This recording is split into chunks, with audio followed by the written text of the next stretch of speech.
Padre nuestro que estás en los cielos, ya estamos a punto, Señor, de abrir tu palabra. Y por eso queremos pedirte una vez más la seguridad de que tú vas a estar aquí presente en medio de nosotros. Queremos pedir, Señor, una vez más también de que abras el corazón de cada uno de nosotros. Sabemos que como seres humanos nos es imposible hacerlo por nosotros mismos, Señor. Haz que nuestra mente, nuestro cuerpo esté concentrada únicamente en tu palabra. Te pedimos que tu mensaje sea un mensaje de poder, Señor, cortante, un mensaje que haga a la iglesia volver a verte y arrepentirse y seguir adelante, Señor. No queremos, Señor, ser una iglesia más, cristianos pobres, cristianos mediocres. Queremos ser cristianos victoriosos en tu nombre.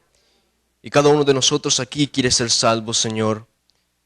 Pero por eso estamos aquí presentes ante tu presencia, porque te necesitamos. Y te queremos pedir tu Espíritu Santo para que nos des entendimiento y nos ayudes a poner en práctica lo que vamos a aprender en este momento. En el nombre de Jesús, amén. ¿Cómo les ha ido la semana a cada uno de ustedes? Bien. Siempre es una alegría grande, ¿verdad? Cuando después de una semana agotadora, una semana de trabajo, una semana de tantos problemas de la vida y tantas cosas que tenemos que enfrentar en esta vida. Porque mientras vivamos en este mundo, va a haber altos y bajos. Va a haber momentos de alegría, momentos de tristeza, momentos en donde vamos a tener que sonreír y momentos en los cuales vamos a tener que llorar. Momentos en los cuales vamos a tener que celebrar porque alguien vino nuevamente para la iglesia y momentos por los cuales tenemos que lamentarnos porque alguien se fue de la iglesia. Pero no solamente debemos quedarnos lamentándonos por eso, sino que debemos orar y ir a buscar a esa persona para traerla de nuevo a casa. Y, hermanos, el tema que voy a predicar en esta mañana puede que moleste a muchos de ustedes, miembros de iglesia, y también es muy probable que vaya a molestar a muchos de ustedes, padres de familia. Y lo que he encontrado algo asombroso entre los padres es de que si es que ellos tienen algún tipo de pretensión de que sus hijos profesan la fe en Jesús, entonces ellos se aferran de esa pretensión y eso les da gozo y seguridad. Y se molestan cuando alguien viene aquí y cuestiona esa pretensión. Hay tantas personas en el cristianismo, en alrededor de todo el mundo, que prefieren aferrarse en una fe falsa que escuchar la verdad. Hay tantas personas en nuestras iglesias adventistas y aún más en el continente americano que no quieren escuchar la verdad porque simplemente ellos saben que esta los sacudiría de la falsa esperanza que tienen que van a ir al cielo, cuando en realidad no será así. Y muchos de ellos creen que van a ser salvos simplemente porque un pastor les dijo que son salvos. ¿Y desde cuándo aquí el hombre tiene autoridad para decir quién es salvo y quién no lo es? Hay tantas personas en nuestro cristianismo que están viviendo cómodamente. Y qué bonito es venir aquí adelante y decir, bueno, Jesús ya viene pronto, preparémonos. Jesús está viniendo. Qué bonito es pararse aquí y decir y explicar sobre las profecías de Apocalipsis 13, las profecías sobre Apocalipsis 17 y decir de que cada cosa que está pasando en el mundo que se está cumpliendo de acuerdo a la profecía. Entonces, mientras Jesús viene pronto, vengámonos a la iglesia, calentemos el asiento, crucemos las manos y comamos pupusas.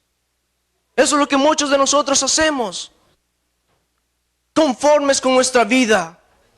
Y creemos porque sabemos esto, y creemos que porque sabemos lo otro, ya vamos a ser salvos. Pero la pregunta es, ¿somos realmente salvos? Nuestro estilo de vida, la forma en cómo estamos viviendo como iglesia. Y cuando digo el estilo de vida, no estoy diciendo la persona que tú muestras cuando estás aquí en la iglesia, sino la persona que eres cuando estás fuera de la iglesia. Compara esa persona con las Escrituras y ve si es que eres salvo o no. Si es que nosotros fuéramos a despedir a toda la congregación en esta mañana y enviáramos a cada miembro de iglesia, a cada visita, a las diferentes partes de la ciudad de Toronto, encontraríamos que la mayoría de personas creen de que ellos creen. Y nosotros sabemos que eso no es verdad. Si es que fuéramos a tabernas, a bares, a lugares de prostitución, a lugares donde consumen droga, vamos a encontrar a gente que creen que ellos creen. Y no es verdad. Entonces mi pregunta es, ¿cómo nosotros estamos seguros de que somos salvos cuando alrededor de todo del mundo hay personas que dicen que creen que son salvos y no lo son? ¿En qué nos aferramos? ¿Cuál es nuestro punto para poder decir que somos salvos? Bueno, yo vengo a la iglesia y soy salvo. Gran cosa. El diablo viene a la iglesia. Bueno, yo doy mi diezmo y entonces yo soy salvo. Gran cosa. Creemos que vamos a ser salvos simplemente por las cosas que hacemos, por los cargos que tenemos dentro de la iglesia, cuando no será así. Y muchos de nosotros nos hemos acomodado nuestro estilo de vida al cristianismo americano, ¿sí o no? Acuérdense cuando estaban en sus países, cómo era su estilo de vida en la iglesia, cómo era su cristianismo activo. Venimos para Norteamérica, ¿qué sucede? Nos dormimos cristianos hasta el mediodía y luego, bueno, bye bye. La sociedad de jóvenes no me divierte, entonces no voy para la sociedad de jóvenes. ¿Y cuántas veces tenemos que explicarles de que la sociedad de jóvenes no fue creada para divertir a los miembros de iglesia? ¿O es que acaso los discípulos cuando predicaban les divertía a las personas? ¿Les hacían juegos para que ellos vengan a la iglesia, para que ellos escuchen la palabra? ¿Qué hacían los discípulos? Predicaban la palabra de Dios. Y yo estoy aquí no porque me importa si es que te sientas bien contigo mismo, si es que los planes que has hecho durante toda tu vida están funcionando, si es que tienes dinero en el banco, no me importa nada de eso. Lo único que me ha estado importando durante toda esta semana es de que si realmente seremos salvos como iglesia, si es que realmente estamos preparados para vivir con Jesús. Y bueno, mientras el Papa se está moviendo, nosotros estamos aquí criticándonos unos con otros, enfocándose en las cosas materiales y viviendo en el mundo en carnalidad. En vez de llevar la iglesia a conquistar el mundo está conquistando a la iglesia. La música, la forma de vestirnos, la forma como nos comportamos, la forma como caminamos, la forma como nos maquillamos.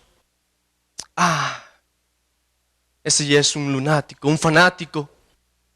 Y a la gente no le gusta escuchar sobre esto, pero la Biblia nos da cada detalle de cómo debemos vestirnos, de cómo debemos caminar, de cómo debemos hablar, con quién debemos juntarnos. Pero hay personas que vienen las uñas pintadas rojo, negro, azul, y sin embargo vienen y dicen, yo amo a Jesús y soy cristiano, pero la forma que eres, cómo te vistes, muestra que realmente eres cristiano. ¿Estás reflejando a Jesús realmente?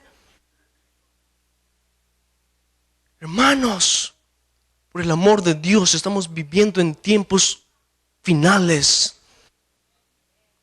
Amén, claro, amén. Pero compara tu vida con la vida, con la Biblia. Y ves si es que pasas el examen. Qué bonito es decir amén. Qué bonito es escuchar una predicación de que Jesús te ama, de que no importa lo que hagas, Jesús te va a perdonar. Pero mientras una iglesia no está en comunión con Dios los 6 días de la semana, mucho menos esa iglesia estará en comunión con Dios los sábados en el culto divino. Entonces no pidamos reavivamiento si es que no buscamos a Dios en la semana. No pidamos que toda la iglesia se convierta si es que no estamos buscando a Dios durante la semana. Traemos a pastores y pagamos sus viajes y pagamos para que vengan sus familias y le damos de comer para que prediquen aquí una semana. Y parece de que la iglesia está viviendo una nueva etapa en su vida espiritual. Termina la semana y ¿qué sucede? Todos para abajo. La iglesia vacía. Nos emocionamos por una semana. Queremos que nuestra vida cristiana crezca, sin embargo nos sentamos allí y miramos programas donde hay violencia y miramos programas de diferente clase que no concuerda con el estilo de vida que la Biblia nos dice que tengamos. Pero sin embargo decimos, yo voy a ser salvo porque soy adventista. Y nos jactamos que tenemos la verdad. Y nos jactamos porque simplemente llevamos o vestimos la camiseta de la religión. Pero sin embargo yo te digo en esta mañana que Jesús no va a venir solamente a salvar a los adventistas, sino que va a venir a salvar a personas que se mantuvieron firmes a su palabra. Así que no te jactes de que porque vienes a la iglesia y eres salvo. Así que no te jactes que porque en tu certificado de bautismo dice adventista. Jesús va a venir a salvar a las personas que se mantuvieron firmes a su palabra.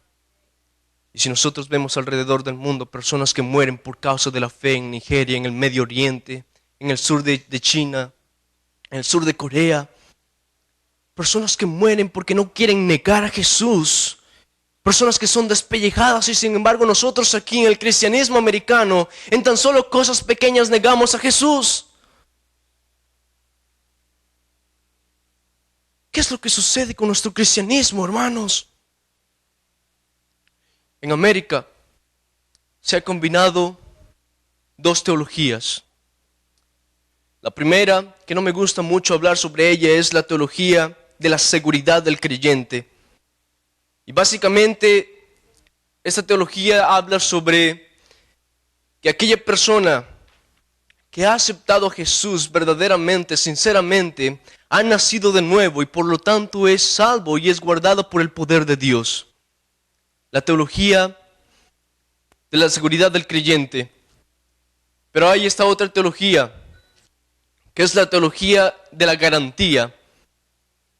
Y es verdad de que aquel cristiano que se ha convertido verdaderamente es guardado por el poder de Dios. Pero la teología de la garantía dice esto: ¿cómo puedes tú estar seguro de que te has convertido verdaderamente? ¿Cómo puedes estar tú seguro de que eres un cristiano verdadero? Y hay tantas personas que dicen, bueno, yo sé que soy salvo simplemente porque sé. ¿Qué dice la Biblia? Hay camino que para el hombre le parece recto, pero su final es camino ¿de qué? De muerte. Y hay este otro tipo de personas que dicen, bueno, yo sé que soy salvo porque en lo profundo de mi corazón lo sé. Engañoso es el corazón y perverso, ¿quién lo comprenderá? Entonces, ¿de verdad quieres confiar en una mente que puede ser defectuosa? ¿De verdad quieres confiar en un corazón que es perverso? Y hay otro tipo de personas que dicen, yo soy salvo porque un pastor me lo dijo.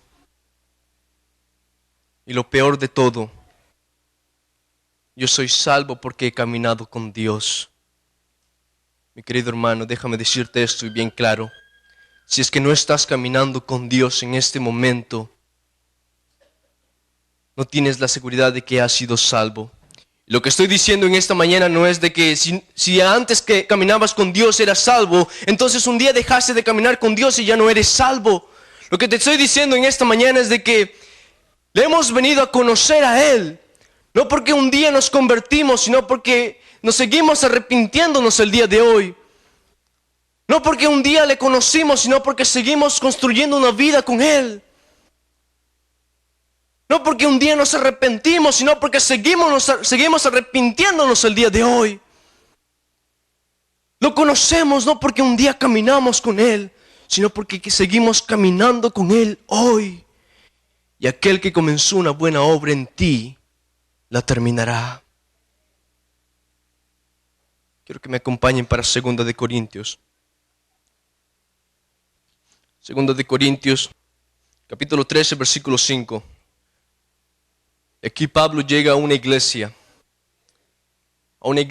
que dice profesar a Cristo, a una iglesia que dice conocer a Jesús, pero sin embargo es una iglesia que vive en carnalidad. Y cuando Pablo llega a esta iglesia no les pregunta, ¿cuándo fue la última vez que dejaste entrar a Jesús en tu corazón? ¿Cuándo fue la última vez que te arrepentiste? Pablo va de frente al grano y ¿qué les dice? Examinaos a vosotros mismos para ver si es que estáis en la fe. Probaos a vosotros mismos. ¿No reconocéis que Jesucristo está en vosotros, a menos que estéis reprobados? Versículo 6. Espero que reconoceréis que nosotros no estamos reprobados. Digamos que yo veo a alguien que está caminando con Jesús por 3, 4 años y se esfuerza por mantenerse firme en la fe, y se esfuerza en oración, y se esfuerza por querer hablar con otros sobre la palabra de Dios, y se ve que es un hermano, un cristiano verdadero por 3, 4 años, pero un día me doy cuenta que esa persona empieza a separarse de la iglesia poco a poco, empieza a degradarse poco a poco. Yo no voy a él y le digo, mira, ¿sabes qué? Yo sé que eres un cristiano verdadero, pero debes dejar de hacer esas cosas. Yo voy a él y le digo, sé que un día profesaste conocer a Jesús, pero ahora estás viviendo como un incrédulo. Y eso es lo que pasa con muchos de nosotros. ¿Cuándo fue la última vez que te convertiste? ¿Cuándo fue la última vez que lloraste sobre tu pecado? Aterrador, ¿verdad? ¿Cuándo fue la última vez que te arrepentiste por algo que hiciste? En cierta ocasión, había un joven que estaba haciendo cosas indebidas y necesitaba ayuda. Se acercó para el pastor de su iglesia y le comenzó a comentar sobre las cosas que estaba haciendo. Y mientras le comentaba las cosas, empezó a llorar. Entonces aquel pastor lo abrazó, oró con él, le explicó. Entonces este joven le dice, en realidad, no me preocupa lo que yo hago, sino lo que yo siento cuando hago esas cosas. Me siento sucio. Y después de una charla oró el pastor nuevamente por él. Aquel joven se retiró de la presencia del pastor y fue para su casa. Tenía más o menos 28 años y tenía una esposa, pero todavía no tenían hijos. Entonces mandó a la esposa para que vaya a visitar a sus suegros por un fin de semana. Y él se quedó en su casa, en su apartamento. Pasaron los días y las personas que vivían allí en el edificio empezaron a encontrar que algo fuera de lo común estaba pasando.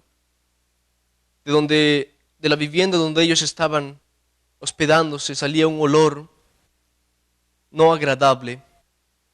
Entonces empezaron a tocar la puerta, nadie salía de allí. Y llamaron a la policía. Llegó la policía para el apartamento donde vivían esta pareja de esposos. Y empezaron a contactar a cada familiar, pero nadie contestaba.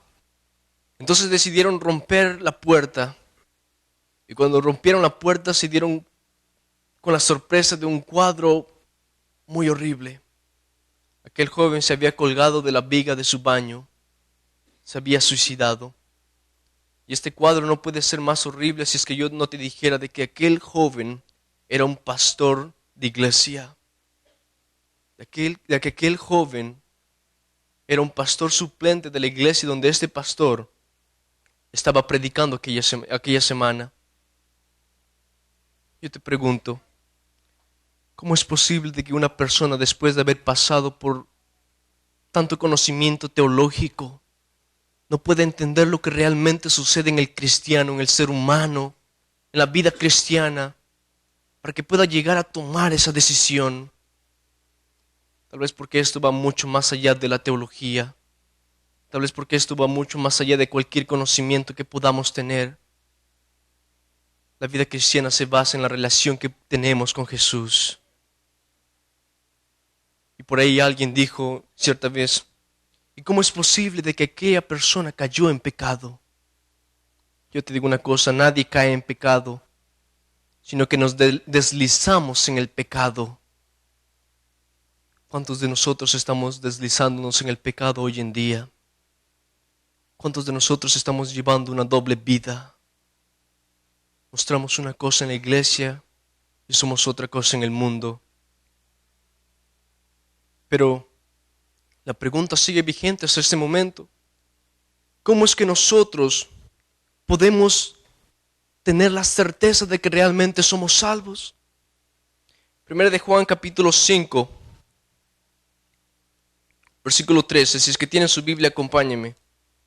Y aquí Juan nos da la razón de su evangelio. Y él escribe su evangelio para que los hombres puedan creer de que Jesús es el Hijo de Dios y que en él podemos obtener la vida eterna. Esto os escribo vosotros que creéis en el nombre del Hijo de Dios, para que sepáis que tenéis la vida eterna. Versículo 14.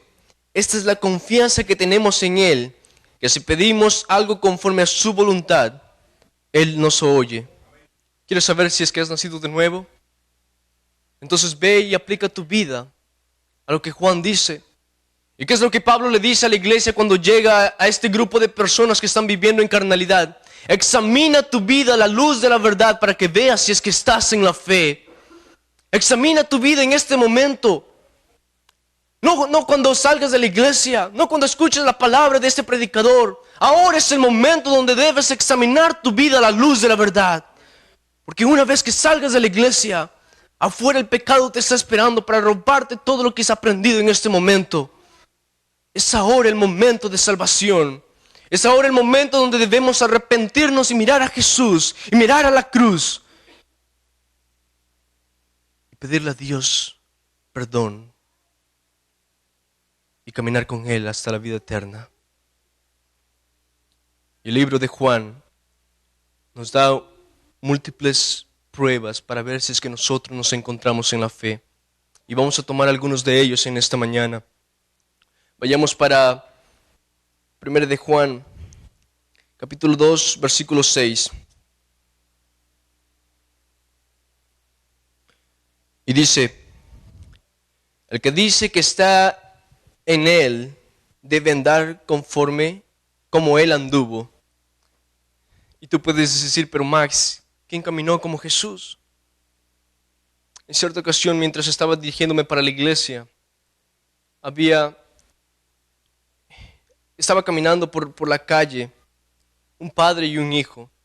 Y este padre estaba vistiendo una ropa con los pantalones por abajo, unas botas de Timberland y una camisa grande. Y detrás venía el hijo. Y el hijo también estaba vestido de la misma manera.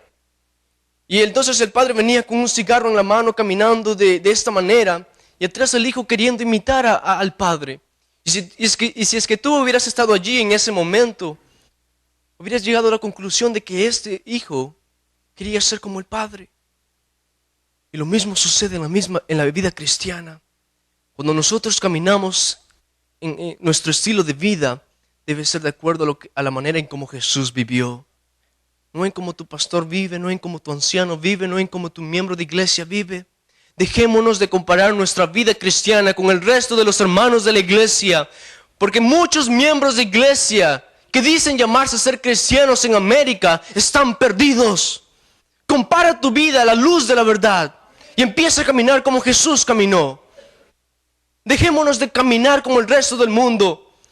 Bueno, porque mi pastor hizo esto, yo también lo hago.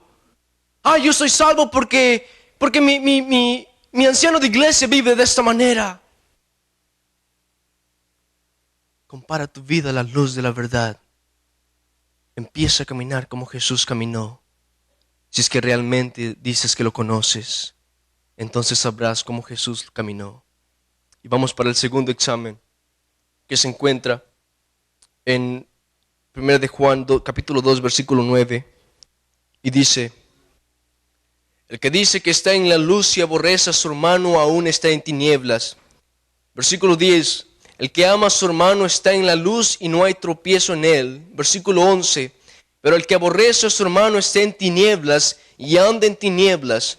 No sabe a dónde va porque las tinieblas han cegado sus ojos. Uno de los esencias principales en la iglesia debe ser el amor. Yo sé que muchos de ustedes creen de que el amor es vano. Pero si es que el amor es vano, entonces ¿qué es Dios? Si Dios es amor.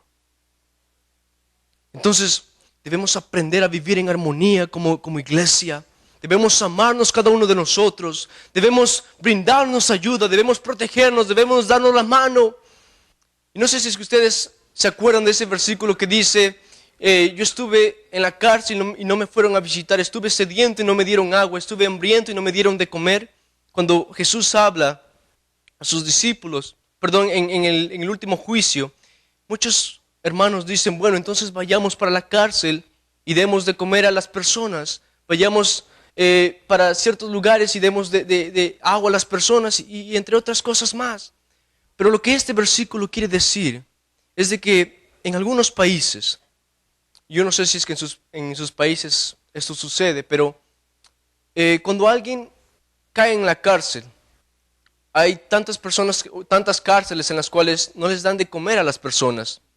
Entonces alguien tiene que llevarles comida a los presos.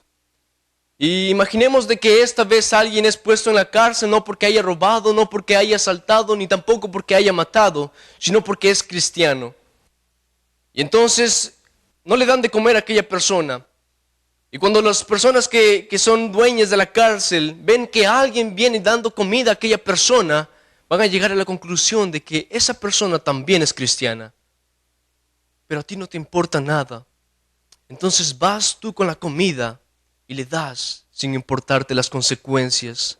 De eso estamos hablando, del amor y el sacrificio por otros sin importar lo que nos suceda a nosotros.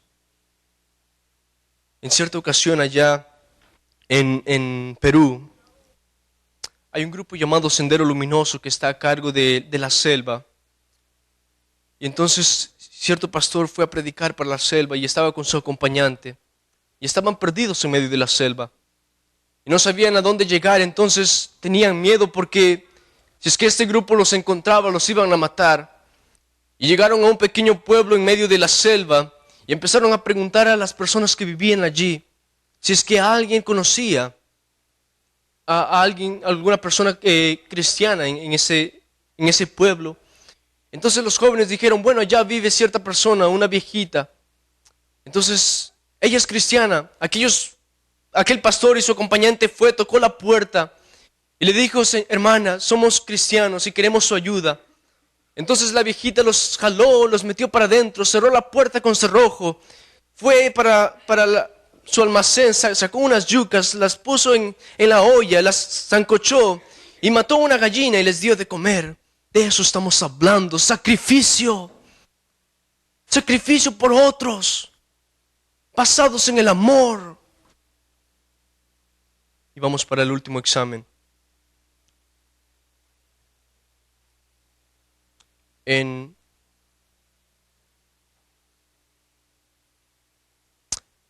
en 1 de Juan 2:15.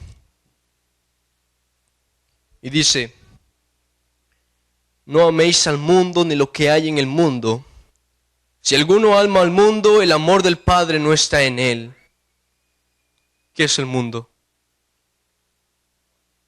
¿Qué es el mundo? Todas las cosas en esta era que no están de acuerdo con lo que Dios dice en su palabra.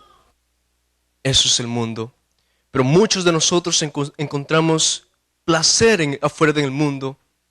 Muchos de nosotros creemos de que el mundo es algo maravilloso y vamos para allá. Y ponemos un pie fuera del mundo y ponemos el otro pie dentro de la iglesia.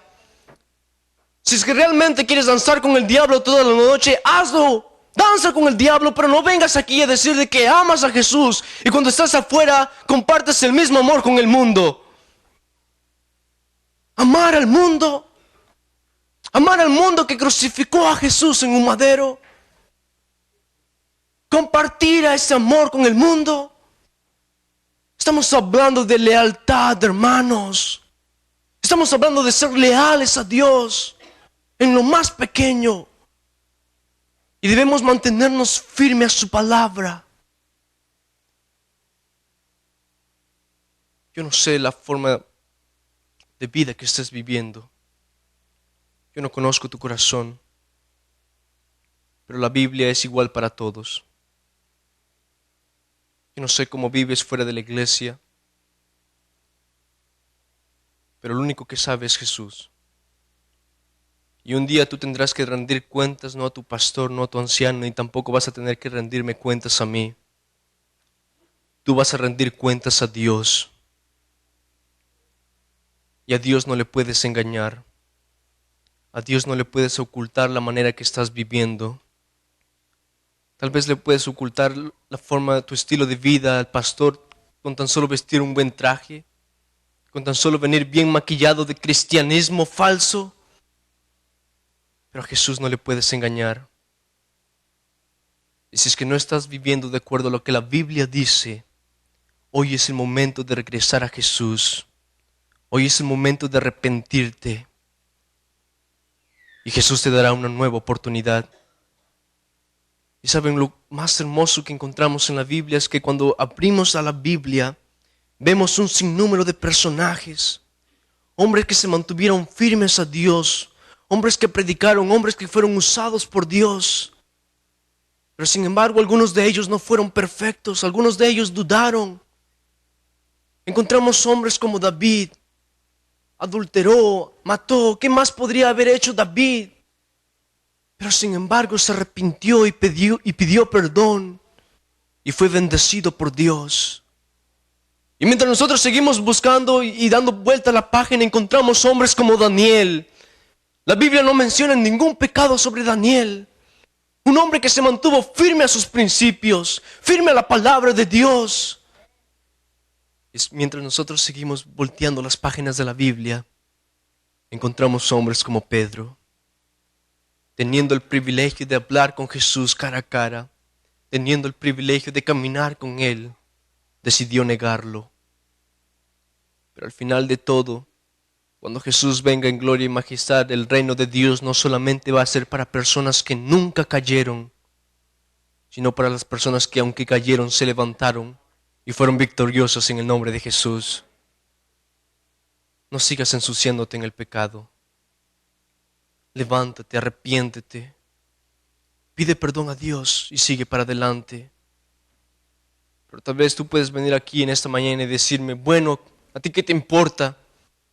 La vida que estoy viviendo es mía y nadie me va a decir lo que tengo que hacer. Pero déjame decirte algo. La vida que tú estás viviendo no te pertenece. Esa vida le pertenece a Dios. Y lo que puedo estar de acuerdo contigo es de que Dios te dio libre albedrío para decidir seguirlo o seguir al mundo. Pero también quiero que recuerdes de que mientras vivamos en este mundo, todo lo que tienes se puede acabar en un segundo. Y esa vida que estás llevando puede acabarse tan solo en un abrir y cerrar de ojos. Así que no confíes en tus fuerzas, no confíes en tu dinero, al viento con tu dinero, al viento con tu riqueza, al viento con tu belleza. Lo único que va a permanecer en los últimos tiempos es la palabra de Jesús. Al viento con todo lo que tengas, al viento con tu posición en la iglesia. A Jesús no le importa eso. Jesús quiere hombres leales a su palabra. Pero aún estamos a tiempo de poder arrepentirnos y seguirlo. La decisión está en tus manos. No permitas de que Jesús sea el último renglón de tu vida, sino que Él sea un nuevo título para tu vida en este momento. Una vida victoriosa en Jesús. Esa es tu decisión y la voy a dejar en tus manos. Yo solamente puedo decirte lo que la palabra de Dios dice. Pero es el Espíritu Santo quien toca tu corazón. La decisión es tuya. De vivir por Jesús o seguir viviendo en el mundo y en el pecado. Pónganse de pie para terminar con una oración. Amantísimo Padre que estás en los cielos, tú sabes el corazón de cada persona aquí. Tú sabes la vida que ellos están llevando fuera de la iglesia, Señor. Yo no conozco su corazón, no conozco sus pensamientos, no conozco quiénes son fuera de la iglesia. Pero tú sí los conoces, Señor, y por eso estamos aquí. Porque te queremos pedir una nueva oportunidad. Queremos que mires a esos jóvenes, a esas personas, a esos adultos miembros de iglesia que sufren dentro de su corazón. hacen las cosas malas, Señor, pero tienen miedo a levantarse porque tienen miedo a caer nuevamente. Toca esos corazones, envía tu Santo Espíritu, Señor, transforma esta iglesia. Ayúdanos a vivir por fe contigo hasta que tú vengas en gloria y majestad. Ayúdanos, Señor, a predicar tu palabra con fuerza, Señor, para que nosotros nos demos cuenta de la realidad en que estamos viviendo. Sabemos que no hemos estado caminando contigo durante todos estos años y sabemos que tú vienes pronto, Señor. Por eso estamos aquí delante tuyo, porque no podemos luchar por nosotros mismos y queremos ser vencedores contigo, pero te necesitamos, Señor. Toca los corazones y transfórmalos. En el nombre de Jesús. Amén. Dios les bendiga.